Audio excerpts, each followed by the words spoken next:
जुलाई माह की मासिक समीक्षा की सदारत कर रहे आली जनाब डिप्टी डायरेक्टर साहब, सीनियर लेक्चरर साहब, तमाम ब्लॉक्स के बीईओ साहिबान और हमारे डाइट के तमाम लेक्चरार साहिबान और साहिबात, तमाम एसआरजी एआरपी गण, मैं सभी लोगों का डाइट सभागार में तहे दिल से इस्तकबाल करता हूँ, स्वागत करता हूँ, वेलकम करता हूँ।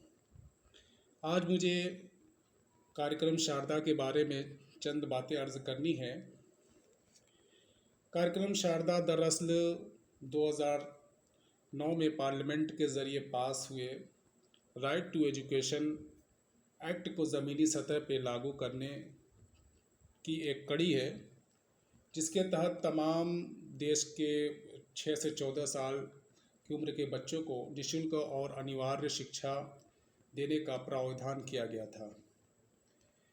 अभी भी हमारे देश में ऐसे बहुत से बच्चे हैं, हमारे समाज में, हमारी सोसाइटी में, हमारी बस्तियों में, हमारे घरों में, जो स्कूल में नहीं पढ़ते या स्कूल नहीं जाते या किसी स्कूल में उनका दाखिला या नामांकन नहीं है।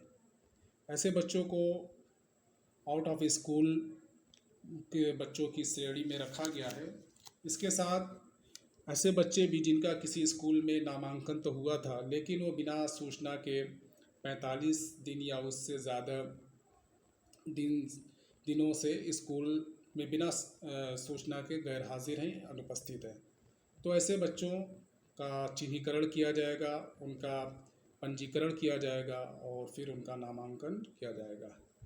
इस कार्यक्रम का एक ख़ास स्लोगन है, स्कूल हर दिन आए, यानी बच्चों को डेली स्कूल आने के लिए प्रेरित किया जाए और समाज में इसके ताल्लुक़ से जागरूकता फैलाई जाए।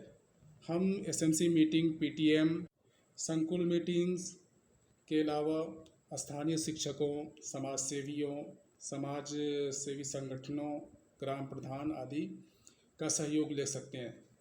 इस कार्यक्रम को कामयाब बनाने के लिए सामाजिक सहभागिता बहुत ज़रूरी है, समाज को जोड़ना बहुत ज़रूरी है, तभी हम इस कार्यक्रम को, इस प्रोग्राम को कामयाब बना पाएंगे। आउट ऑफ स्कूल बच्चों को किस क्लास में एडमिशन देना है, इसके लिए उनकी उम्र के हिसाब से दाखिला दिया जाएगा और फिर उनका एक विशेष प्रशिक्षण किया जाएगा। इसके लिए शारदा पोर्टल बनाया गया है और उस पर सभी बच्चों का नामांकन किया जाना है। ये शारदा पोर्टल यूनिसेफ की सहायता से, उसकी मदद से समग्र शिक्षा